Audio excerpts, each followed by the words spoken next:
tantissimo contenta di vederti. Ah, grazie. Ok, ci vediamo la prossima volta. Ciao, ciao, ciao. Oh, hey guys, just practice some Italian with my Italian friend. Bonjour tout le monde, excusez-moi, j'étais en train de pratiquer l'italien avec une pote italienne. So in this video, I actually want to give you 4 ways that you can practice French or any other language that you're trying to learn or master, regardless of where you live. Et moi, en fait, dans cette vidéo, je vais vous donner 4 façons de pouvoir pratiquer, bon, que ce soit le français, l'anglais, ou n'importe quelle langue que vous voulez apprendre ou maîtriser, qu'importe où vous habitez.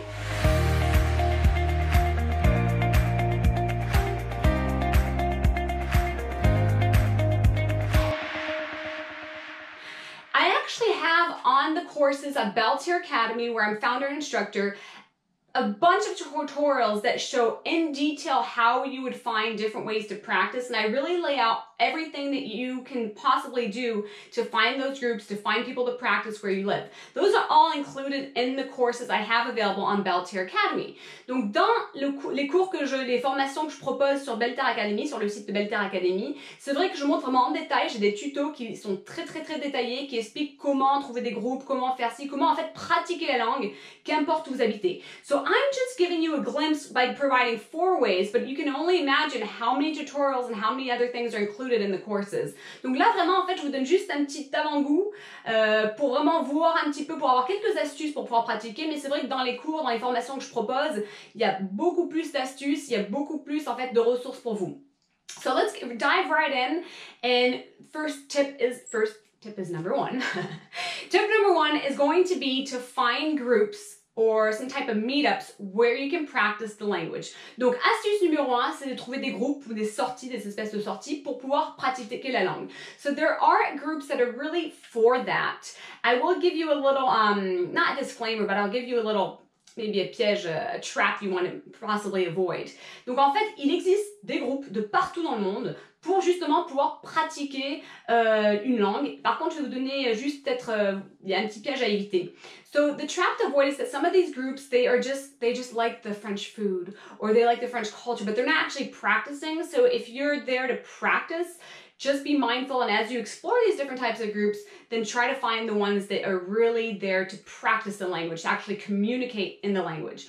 Donc le piège à éviter, c'est que parfois ces groupes, ils sont passionnés par la langue française, ils sont passionnés par la nourriture française ou la culture, mais c'est pas vraiment pour pratiquer la langue. En fait, il faut, dans ces groupes, si vous le souhaitez, forcément chercher où pratiquer la langue et vraiment être dans un groupe qui est là exprès pour pratiquer. And one way that you can do that is just go in, even if you have limited knowledge of French or any language, then you go in and you just give it your all. So you're practicing that language outside of courses, and you're just taking what you do know, which you maybe have practiced a little script in your mind, and you're just going there to use it, ok? Donc en fait, ce qu'il faut faire, c'est que quand vous allez dans ces groupes, vous faites ces sorties ou quoi, et bien vous êtes là pour pratiquer la langue. Donc en pratiquant la langue, vous vous dites, ok, je suis là avec cet objectif, je vais me pousser à faire ça. Peut-être que vous prenez des cours parallèlement, mais là c'est vraiment dans l'objectif de pouvoir utiliser la langue. Et du coup, en fait, ce que vous allez faire, c'est que vous allez peut-être répéter un petit script, quelque chose vous vous dites, bon, je vais peut-être parler de ça, mais c'est pour l'utiliser. Second thing, so tip number 2 is to find a coach or a tutor that is native that you can actually practice the language with. And usually that's not very expensive, or it could even be an exchange where you're teaching them one language or you're speaking in one language versus the person speaking to you in the other language. Donc le deuxième astuce, en fait, ou le deuxième point, en fait, c'est de trouver un coach ou un tuteur, tutrice avec qui vous pouvez pratiquer. Je vous encourage que cette personne, elle soit native, qu'elle soit vraiment du pays. Et en fait, ça coûte vraiment pas très cher, ou même vous pouvez faire un type d'échange où genre vous lui parlez dans une langue et vous dans l'autre. So you can definitely find those, and again, the goal is to just practice the language. So it's not really, you don't need somebody who's giving you classes. It's really finding a native person that you can just use the language with and practice it. And then schedule a time to do it that's regular. Donc en fait, c'est pas vraiment de prendre des cours ou quoi, c'est juste trouver quelqu'un avec qui vous pouvez donc avoir ce dialogue, un tuteur, un coach ou quoi, mais vraiment une personne du pays, on va dire, qui habite là-bas ou qui vient de là-bas. Et en fait, c'est savoir cet échange de communication. Et en fait, comme je disais, quoi, la clé, c'est vraiment de pouvoir communiquer dans cette langue, de pouvoir l'utiliser. Et c'est ça qui va faire la différence, vous voyez? And the third tip is you can also find different universities around you where there are foreign exchange students that either are looking for housing or that just maybe would be very honored to share the language and the culture with you. Donc le troisième point en fait, c'est de trouver, peut-être il y a des facs autour de vous, vous pouvez trouver en fait des étudiants étrangers et soit ils peuvent pratiquer, ils peuvent même devenir vos colocs si bon là, mais c'est quelqu'un avec qui vous pouvez pratiquer et souvent en fait ils ont envie de partager cette culture, ils ont envie de partager cette langue. When I first moved to the United States when I was continuing on my college studies, I was surprised and I loved how many people wanted to know about the French culture, wanted to practice, and really were asking me that. And so it's just something that you can find if you go out and seek for it. Donc en fait, moi ce que j'ai vu quand j'ai déménagé aux États-Unis pour poursuivre mes études, je continue un peu mes études, c'est que venant de France, j'avais quand même pas mal de ricains, d'Américains qui venaient vers moi en fait et qui étaient vraiment intéressés par la langue anglaise, enfin américaine, et aussi par la culture. Donc du coup, vous pouvez en trouver. So I would look it up depending on the universities where you're at, or look at who may be like the international language coordinator, the international foreign student coordinator, something along those lines that can possibly guide you into seeing, hey, could I get in contact with this person? You know, what are some students that are here that are French, for instance, or whatever language, Japanese. Donc en fait, moi ce que je ferais à votre place, quand vous regardez les facultés autour de vous, vous recherchez un petit peu qui gère en fait les étudiants de l'étranger. Est-ce que c'est, je sais pas, il y a un assistant qui fait ça, il y a qui en fait qui a ce rôle, et vous pouvez contacter ces personnes pour être mis en contact avec eux. Du coup, ça peut peut-être être quelqu'un qui devient votre colocataire, enfin ça peut être quelque chose qui peut aider, ou bien juste une personne avec qui vous pouvez avoir donc ces échanges. And then the fourth thing I'm going to say is finding a pen pal that you can communicate with, but it's not just going to be in writing. It's also going to be doing Skypes or whatnot.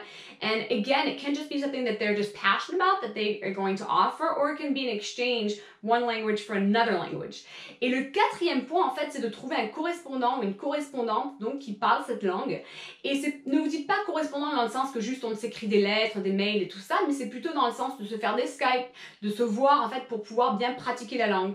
Et ça peut même être quelque chose, bon peut-être que la personne est juste passionnée par sa langue et elle est très contente de pouvoir, enfin que une personne s'intéresse à cette langue, au français ou quoi, et de pouvoir la partager. Ou bien ça peut être plutôt dans le sens d'échange où vous aidez cette personne à apprendre la langue que vous parlez et vice versa.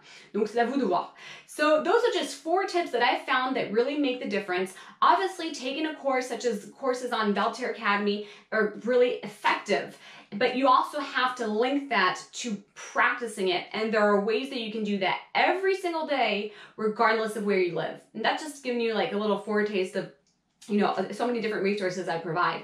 Donc en fait, c'est vrai, prendre des cours tels que les cours, les formations sur Valtaire Academy, c'est essentiel. Ça vous donne vraiment une façon logique d'apprendre une langue, mais il faut aussi également parallèlement pratiquer la langue. Ça c'est entièrement essentiel, c'est hyper important de pratiquer. Et il y a des façons de pratiquer, bon après je vous donne toutes ces ressources également dans mes formations, il y a une façon, en fait, il y a des façons de pratiquer la langue tous les jours, qu'importe où vous habitez. I hope you like this video, don't forget to share it around you. Practice makes perfect? No, actually, perfect practice makes perfect. But you're gonna get there and just keep doing what you're doing. Don't forget to practice. Donc, si vous avez aimé la vidéo, partagez-la. Et puis, je vous encourage justement de pratiquer la langue. On a un dicton américain qui dit que de pratiquer nous rend parfait. Et moi, en fait, je dis que c'est plutôt de pratiquer parfaitement qui rend parfait, justement pour pas faire ces mêmes erreurs. Donc, pratiquez, continuez de pratiquer. Je suis fière de vous. Je vous dis à très bientôt, les amis. Ciao!